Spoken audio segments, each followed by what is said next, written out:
बिस्मिल्लाहिर्रहमानिर्रहीम। अस्सलाम वालेकुम व्यूअर्स, उम्मीद करती हूँ आप सब खैरियत से होंगे।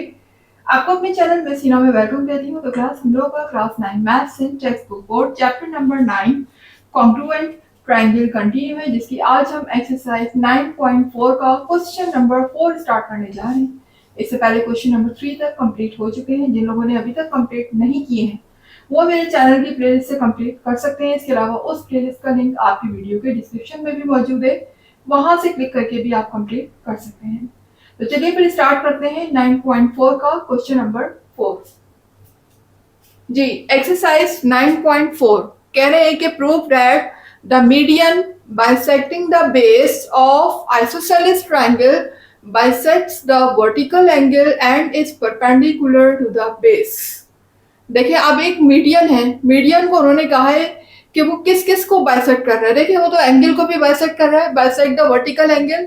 इसके अलावा वो परपेंडिकुलर भी है बेस पर, और bisecting the base of isosceles triangle, यानी कि बेस आपको पता है कि बेस हम कहाँ लेते हैं। हमेशा बेस मैंने आपसे कहा था यूं लिया करें, ठीक है, ताकि आपके लिए फिगर को समझना इजी हो जाए। बेस यूं भी ले सकते हैं, यूं भी ले सकते हैं, लेकिन बेस को अगर इस तरह से लिया जाए तो ट्रायंगल बिल्कुल स्ट्रेट बनता है, जिससे आपको फिगर को अंडरस्टैंड करना बहुत इजी हो जाता है। ठीक है, तो क्लास पहली बात तो ये कि हमें गिवन क्या क्या है। देखिए हमें यहाँ पर दिया हुआ एक आइसोसेलेस ट्रायंगल, ठीक है। ये आइसोसेलेस ट्रायंगल आपको पता है कि आइसोसेलेस ट्रायंगल की दो साइड अपोजिट साइड क्या होती है, इक्वल होती है। हमने इनको सपोज कर लिया A B C, then isosceles triangle, ठीक है। अब अगर ये आइसोसेलेस ट्रायंगल है तो इसका मतलब ये कि ये वाली साइड इस साइड के इक्वल है। तो जाहिर है जब साइड इक्वल है तो इनके एंगल भी क्या होंगे, इक्वल होंगे। आपको पता है कि जब साइड्स एक दूसरे के इक्वल होती हैं तो उनके अपोजिट्स एंगल भी क्या होते हैं, आपस में इक्वल होते हैं, ठीक है। फॉर एग्जाम्पल ये एंगल और ये एंगल, देखिए ना, इस साइड का अपोजिट एंगल ये है, इस साइड का अपोजिट एंगल ये है, ये दोनों भी क्या है, आपस में इक्वल है। अच्छा, अब आगे ये कह रहे हैं कि बाइसेक्टिंग द बेस। अब जाहिर है कि ये मीडियन है। क्लास मीडियन के बारे में आपको इससे पहले वाले क्वेश्चन में मैं बता चुकी हूँ कि बेसिकली मीडियन क्या होता है। मीडियन ये होता है कि वो वर्टेक्स किसी भी ट्रायंगल के वर्टेक्स से ड्रॉ होता है, और जो सामने वाली जो साइड है, यानी इसकी जो अपोजिट साइड होती है, उसको बिल्कुल हाफ हाफ डिवाइड करता है। इसके अलावा वो ये कह रहे हैं कि ये मीडियन जो है साइड को तो बेस को तो बाइसेक्ट कर ही रहा है। ये बेस है ना, बीसी हमने बेस लिए, ठीक है। इसके अलावा वो वर्टिकल एंगल को भी बाइसेक्ट कर रहा है। वर्टिकल एंगल ये सामने वाला एंगल है, ठीक है, इसको भी बाइसेक्ट कर रहा है, यानी एंगल को भी क्या कर रहा है, हाफ हाफ डिवाइड कर रहा है, ठीक है। अच्छा क्लास, अब यहां पर एक नई बात आपके लिए है, vertical. What is vertical angle? तो क्लास ये देखिएगा, इस तरह से जब दो लाइन आपस में टकराती हैं, इंटरसेक्ट करती हैं, तो इस तरह से देखिए अपोजिट एंगल ड्रॉ होते हैं, बनते हैं ना, ये एंगल इसके सामने। तो ये जो एंगल आमने सामने जो होते हैं ना, अपोजिट एंगल, मैं इसको ए कह दूं, फर्ज करें इसको बी कह दूं, तो ये क्या कहलाएंगे, ये वर्टिकल एंगल कहलाएंगे, ठीक है। इसी तरह से ये एंगल और ये एंगल आपस में वर्टिकल, इसको सी कह दूं, इसको डी कह दूं। अब इसका क्या मतलब है कि ये एंगल ए एंगल बी के इक्वल हो गया, ठीक है, और ये इसके इक्वल हो गया, एंगल सी एंगल डी के इक्वल हो गया। ये सिर्फ आपको समझाने का मकसद है कि बेसिकली वर्टिकल एंगल होता क्या है। तो क्लास आप देख सकते हैं कि ये दो लाइंस, ये एसी वाली लाइंस और ये लाइन, ये आपस में इस पॉइंट पे टकरा रही हैं। अब इनके अपोजिट भी कोई एंगल बन रहा होगा ऊपर, जैसे ये बन रहा है। भाई ट्राइंगल तो हमारा नीचे बन रहा है ना, ये रहा ट्राइंगल जो बन रहा है वो यहाँ बन रहा है नीचे की साइड पे, ऊपर तो ट्राइंगल नहीं बन रहा ना। लेकिन लाइन तो आपस में टकरा रही है, लाइन तो आपस में मीट कर रही है। तो हमने ये वाला एंगल ड्रॉ नहीं करा, बल्कि इसका नीचे वाला एंगल ड्रॉ करा है। That is called the vertical angle, ठीक है। बताने का मकसद ये कि वर्टिकल एंगल होता है क्या बेसिकली, ताकि आपका जो कॉन्सेप्ट है वो क्लियर हो। तो ये तो जब दो लाइन आपस में इंटरसेक्ट करती है ना, तो इनके अपोजिट एंगल जो होते हैं वो क्या कहलाते हैं, वर्टिकल एंगल। वो चाहे इस तरह हो या वो इस तरह हो, ये दोनों आपस में क्या होंगे, इक्वल होंगे। यानी एंगल ए एंगल बी के इक्वल होगा, एंगल सी एंगल डी के इक्वल होगा। अब देखिएगा आगे उन्होंने कहा, भाई ये जो हमारा मीडियन है ये एंगल को भी बाइसेक्ट कर रहा है, एंगल को भी हाफ हाफ डिवाइड कर रहा है, और ये इसकी बेस को भी हाफ हाफ डिवाइड कर रहा है। किसकी बेस? आइसोसेलेस ट्रायंगल की बेस, जो कि मैंने नीचे की तरफ ड्रॉ की। यानी कि दोनों चीजों को हाफ हाफ डिवाइड कर रहे हैं, ठीक है। तो अगर हाफ हाफ डिवाइड कर रहा है तो मैंने देखिए यहाँ पर ये डबल साइन यहाँ पर लगा दिया। इसका मतलब है कि ये वाली साइड इस साइड के इक्वल है। आगे क्या कह रहे हैं कि and is perpendicular to the base. इसके अलावा ये बेस पर परपेंडिकुलर भी है। अगर ये मीडियन इस लाइन पर बेस पर परपेंडिकुलर है तो इसका मतलब यहां भी 90 बनेगा और यहां भी एंगल 90 का बनेगा। अब यहां पर हम देख लेते हैं कि हमें गिवन क्या किया है। गिवन में हमारे पास सबसे पहले तो एक आइसोसेलेस ट्रायंगल है जिसको हमने नाम दिया है एबीसी का। तो यहां लिख दीजिएगा ट्रायंगल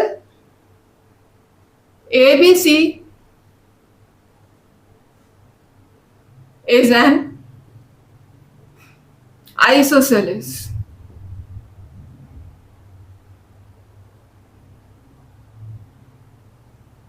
ठीक है, ट्रायंगल की पूरी स्पेलिंग मत लिखा करें, सिर्फ ये सिंबल बना दिया करें, ठीक है। पहली चीज तो ये गिवन है कि हमें ट्रायंगल गिवन है यहाँ पर, और जब ये आइसोसेलेस ट्रायंगल है तो आपको पता है आइसोसेलेस ट्रायंगल हमेशा वो ट्रायंगल होता है जिनकी अपोजिट साइड्स इक्वल हो। तो देखिए मैंने ये निशानी, ये सिंबल लगा दिए हैं इक्वल की, ये साइड इस साइड के इक्वल है क्योंकि इन पे सिंबल मैंने एक जैसे यूज करें, ठीक है। इन पे सिंबल मैंने एक जैसे यूज करें। ये क्या मेंशन कर रहे हैं कि ये साइड इस साइड की इक्वल है, ये साइड इस साइड की इक्वल है, ठीक है। तो चूंकि ये आइसोसेलेस ट्रायंगल है तो ए बी इक्वल है AC के। साइड AB किसके इक्वल है? साइड AC के।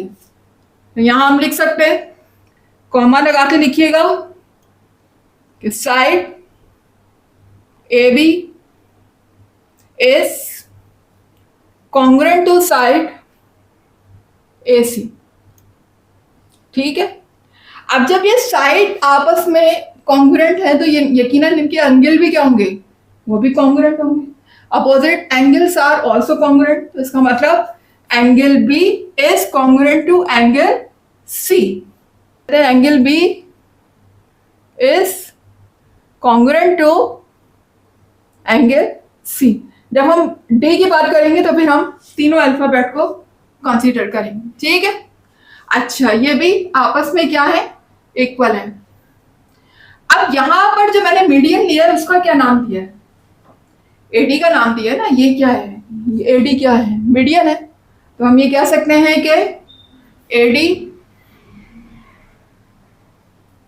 Is the median.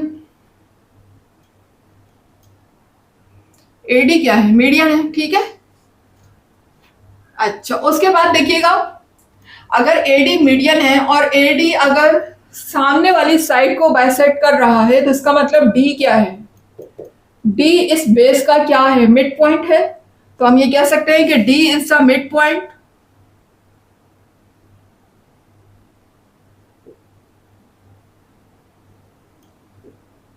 ठीक है, ऑफ BC, ठीक है। अच्छा, अगर ये BC का मिड पॉइंट है, ठीक है, इस वाली साइड का मिड पॉइंट है, तो इसका मतलब जितना डिस्टेंस ये होगा उतना ही डिस्टेंस ये भी होगा। तो हम ये कह सकते हैं कि कॉमा लगा के लिखिएगा कि BD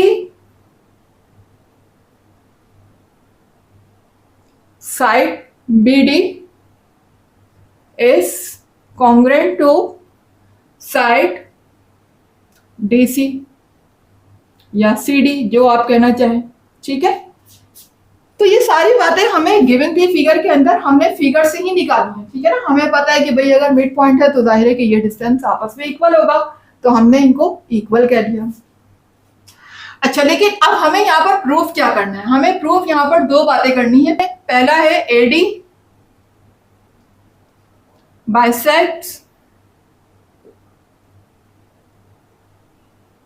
एंगल A, ठीक है। AD बाइसेक्ट कर रहा है एंगल A को, के AD जो है वो परपेंडिकुलर है किस पर? BC पर।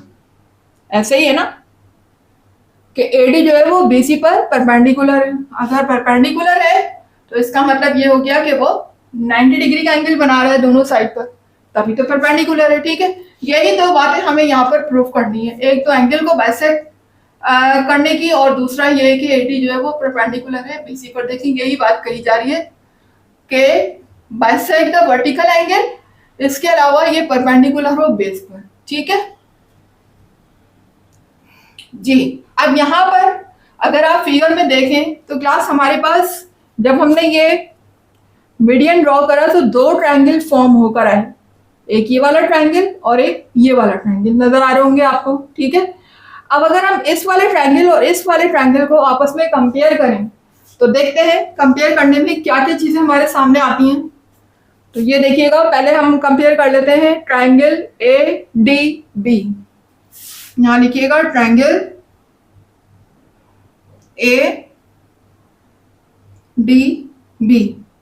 आपको पता है कंपेयर का सिंबल क्या होता है, इस तरीके से होता है। ठीक है, ट्रायंगल एडीबी को कंपेयर कर रही हूं मैं ट्रायंगल ए डी सी।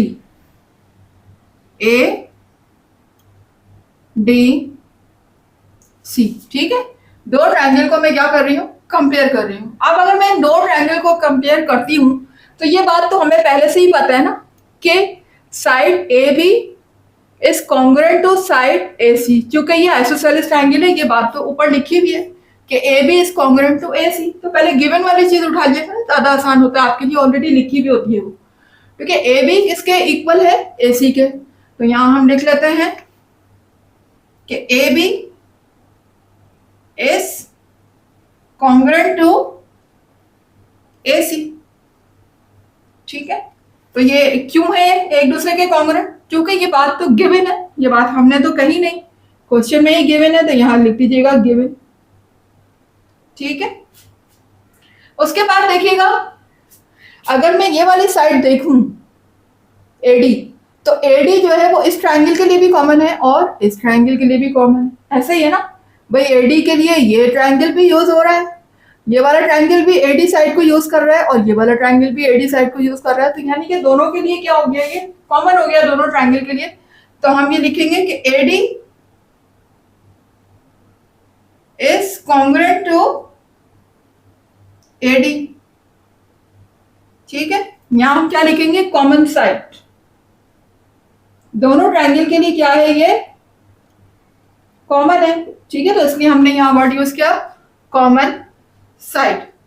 अब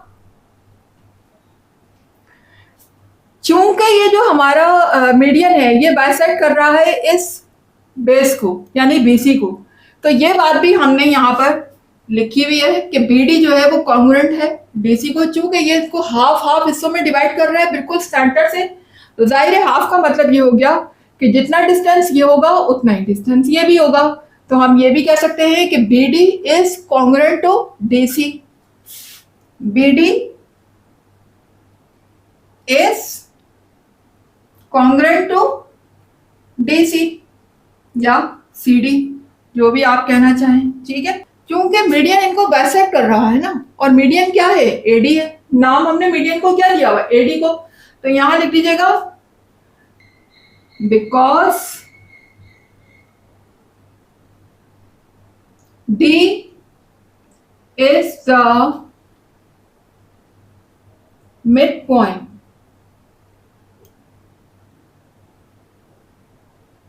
ठीक है, because D is the mid point. आगे आप लिखना चाहें और बीसी तो लिख दें, वरना इतना भी लिख देते हैं तो काफी है।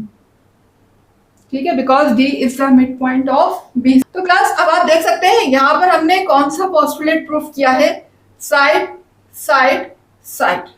जब ये तीन चीजें हम प्रूफ कर देते हैं कि साइड साइड साइड, तीनों साइड किसी दो ट्रायंगल की इक्वल हैं या कॉन्ग्रुएंट है, तो इसका मतलब ये ट्रायंगल इस ट्रायंगल के क्या हो गया, कॉन्ग्रुएंट हो गया। तो हम यहां लिख सकते हैं कि triangle ADB is congruent to triangle ADC. ठीक है, दोनों ट्रायंगल आपस में क्या हो गए, कॉन्ग्रुएंट हो गए। कैसे हो गए कॉन्ग्रुएंट, क्योंकि हमने ये बात प्रूफ कर दी कि यहाँ पर ये पोस्टुलेट हमारा प्रूफ हो रहा है, हमने तीनों साइड को इक्वल कहा है। तो हम लिख देते हैं side side side postulate.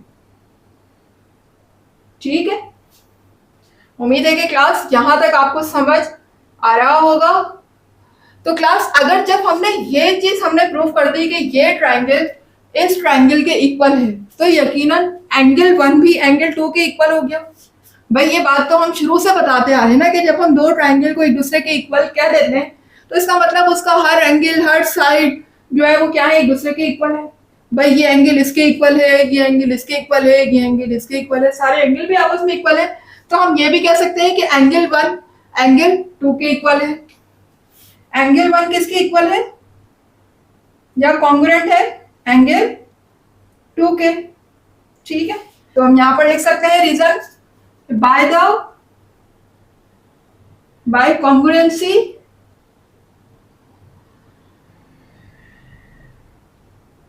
Congruency of triangles. ठीक है, अगर ये दोनों ट्राइंगल आपस में इक्वल हैं, एंगल 1 एंगल 2, तो इसका मतलब ये हो गया कि एडी जो है वो बाइसेक्ट कर रहा है इस एंगल को। ठीक है ना, और हम अगर इन दोनों एंगल को दोबारा से प्लस करें, एंगल 1 को और एंगल 2 को, जो कि एंगल 1 और एंगल 2 बेसिकली किसको हाफ हाफ डिवाइड कर रहे हैं, एंगल ए को ना। बेसिकली एंगल ए है ना, ये पूरा एंगल क्या है, एंगल ए है। और 1 और 2 जो है वो इस एंगल को हाफ हाफ दो हिस्सों में डिवाइड कर रहे हैं।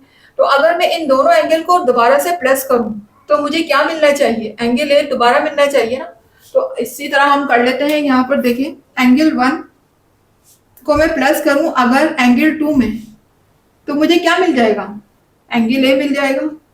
अगर ये दोबारा से प्लस करने पर एंगल ए लेकर आ रहा है, मिल रहा है, तो इसका मतलब ये हो गया कि एडी जो है वो बाइसेक्ट कर रहा है किसको, एंगल ए को। ठीक है, एडी, ये बात प्रूव हो गई कि एडी जो है वो बाइसेक्ट कर रहा है एंगल ए को।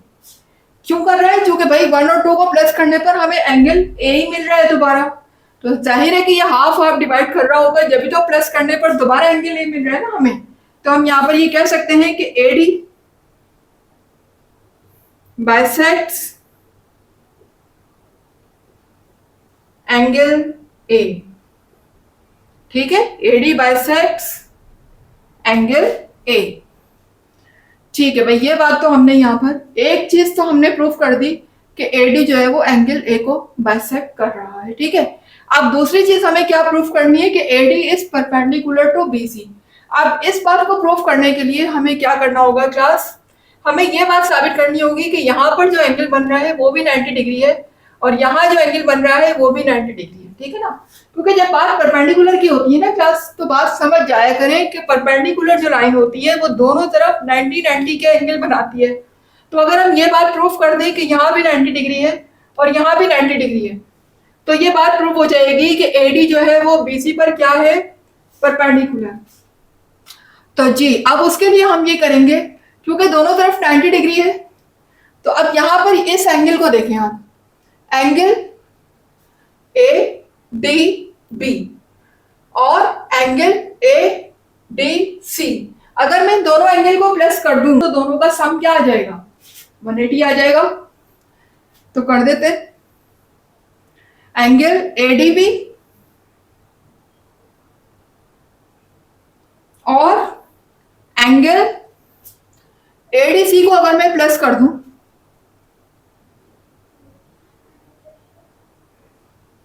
तो दोनों को प्लस करने पर मुझे क्या मिल जाता है, 180 डिग्री। जब दो एंगल का सम 180 आता है तो बेसिकली उस एंगल का क्या नाम है, उस एंगल का नाम होता है सप्लीमेंट्री एंगल।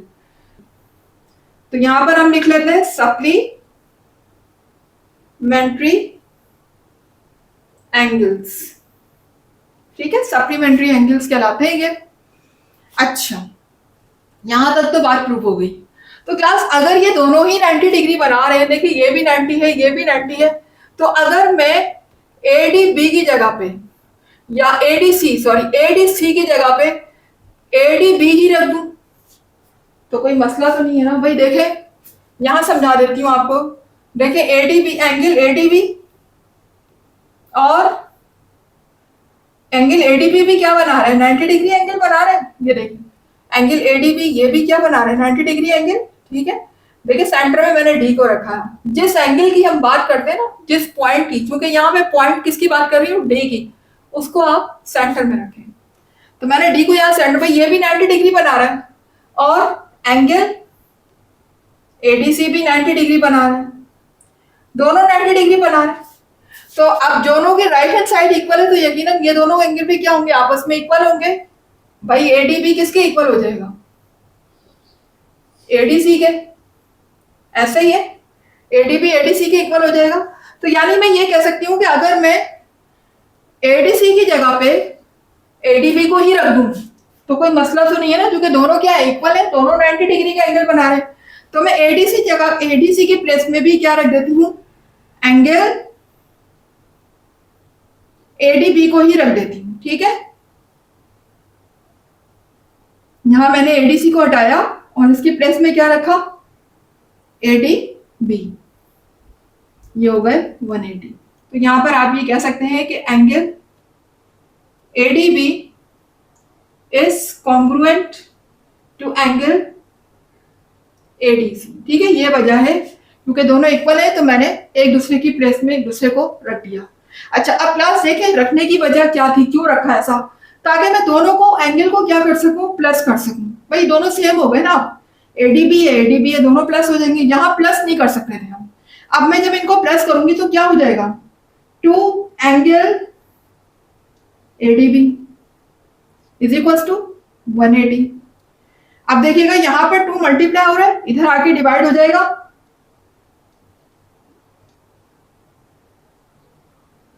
ये देखिए 180 से क्या हुआ, डिवाइड हो गया 2। जब यहाँ पर 2 से 2 डिवाइड हुआ तो देखिए 2 के टेबल में 180 आता है, 2 1 2 और 2 को 90 टाइम अगर मैं पढ़ती हूँ तो ये आ जाता है 180। ठीक है, तो देखिए यहाँ पर एंगल एडीबी मेरा क्या आ चुका है, 90 डिग्री। अगर एंगल एडीबी 90 डिग्री आ चुका है तो सिमिलरली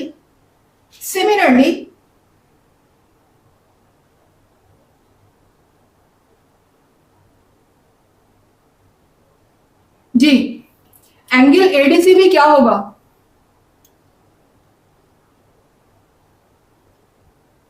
वो भी 90 डिग्री होगा ना। तो अब यहां लिखिएगा कि बोथ आर राइट एंगल्स। ये बात प्रूव हो गई कि ये दोनों एंगल क्या है, राइट एंगल्स है। ठीक है, तो क्लास जब ये बात प्रूव हो गई कि ये एंगल भी राइट एंगल है, ये एंगल भी राइट एंगल, दोनों 90 90 है, तो अगर दोनों 90 90 है तो इसका मतलब ये नहीं हो गया कि एडी जो है वो परपेंडिकुलर है बीसी पर। भाई यही तो बात होती है ना, दोनों की कंडीशन क्या है कि अगर दोनों तरफ मैं ये प्रूफ कर दूं कि ये 90 ये 90, तो इसका मतलब ये लाइन जो इस लाइन से इंटरसेक्ट कर रही है वो जाहिर है कि परपेंडिकुलर है, तभी तो 90 90 डिग्री के एंगल बन रहे हैं। ठीक है ना, तो हम ये बात कह सकते हैं कि AD is perpendicular to BC। हम नीचे लिख देते हैं कि AD is perpendicular to BC। ठीक है, परपेंडिकुलर है, ये बात प्रूफ हो गई क्योंकि 90 90 के एंगल बना रही है। और दूसरा बाइसेक्ट कर रही है किसको, एंगल 1 और 2 को। ठीक है, तो यहाँ पर दूसरा पॉइंट ये भी प्रूव हो जाता है कि AD जो है, यहां पर हम ये भी लिख लेते हैं कि AD बाइसेक्ट एंगल A। क्या लिख सकते हैं, hints prove by, hints proved bye above observation. ठीक है, अगर हम ऊपर से अपना मुशाहिदे को देखें तो ये बात प्रूव हो जाती है कि ये लाइन परपेंडिकुलर और बाइसेक्टर दोनों है। ठीक है, क्या, मीडियन। तो क्लास यहाँ पर मेरा जो है ये थ्योरम, ये क्वेश्चन हुआ कंप्लीट, क्वेश्चन नंबर 4। और लास्ट में आपको पता है आप क्या लिखते हैं, भाई लास्ट में यहां लिख दीजिएगा QED। ठीक है, यहाँ पर लास्ट में लिख दीजिएगा। यहाँ पर क्वेश्चन नंबर 4 मेरा हो चुका है कंप्लीट। उम्मीद है कि क्लास आपको समझ आया होगा। अगर कॉन्सेप्ट क्लियर हो रहे हैं और कुछ सीख रहे हैं मेरी वीडियो से, समझ आ रहा है, ठीक है, तो फिर वीडियो लाइक कीजिए, चैनल को सब्सक्राइब करके बेल आइकन को जरूर हिट कीजिएगा ताकि हर नई आने वाली वीडियो का नोटिफिकेशन आपको टाइम पर मिलता रहे। इसके अलावा जितना ज्यादा हो सके वीडियोस को शेयर भी किया करें। मुझे दीजिएगा इजाजत, इंशाल्लाह मिलते हैं इसके नेक्स्ट क्वेश्चन के साथ। तब तक के लिए अल्लाह हाफिज।